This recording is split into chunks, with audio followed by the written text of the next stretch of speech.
त्र्यंबकेश्वर येथे काँग्रेस पक्षाचा सभेत उडाला मंडप, 2 कार्यकर्ते जखमी.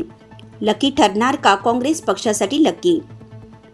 इगतपुरी त्र्यंबकेश्वर विधानसभा मतदारसंघ निवडणुकीत काँग्रेस पक्षाचे अधिकृत उमेदवार लकी जाधव यांच्या प्रचारार्थ थेट काँग्रेस पक्षाचे राष्ट्रीय अध्यक्ष मल्लिकार्जुन खरगे यांची जाहीर सभा आयोजित करण्यात आली होती. मात्र अचानक पावसाळी वातावरण तयार होऊन सभेसाठी घातलेला मंडप वाऱ्याने उडाला. या पळापळीत 2 काँग्रेस कार्यकर्ते जखमी झाले आहेत. सुदैवाने सभेच्या अगोदरच हा प्रकार झाल्याने काँग्रेसचे राष्ट्रीय अध्यक्ष मल्लिकार्जुन खरगे हे दुर्घटनेतून बालाबाल बचावले आहेत. दरम्यान काँग्रेस पक्षाचे उमेदवार लकी जाधव यांच्या प्रचारार्थ आयोजित सभेत काँग्रेस पक्षाचे राष्ट्रीय अध्यक्ष मल्लिकार्जुन खरगे यांनी पक्ष उमेदवारांच्या नावावर कोटी करत लकी हे काँग्रेस पक्षासाठी लकी ठरतील असा दावा केला.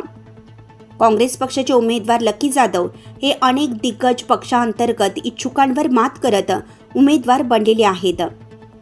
त्यांच्या उमेदवारीपूर्वीच काँग्रेसमधील दिग्गज नेते हे राष्ट्रवादी काँग्रेस अजित पवार गट यात दाखल झाले होते.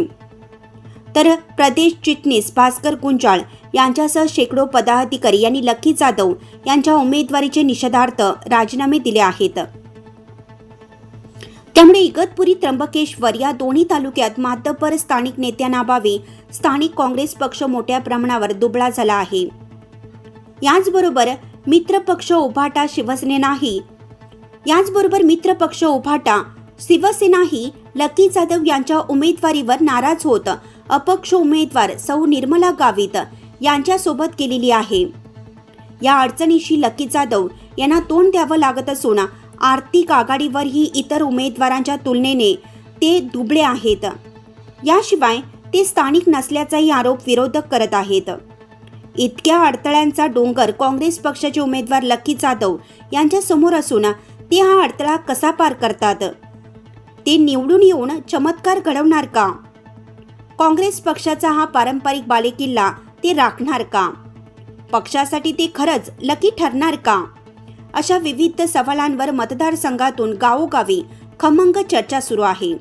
लोकमान्य न्यूजसाठी संचालक लक्ष्मीकांत शिंदेसह नवनाथ गायकर, इगतपुरी त्र्यंबकेश्वर मतदारसंघ.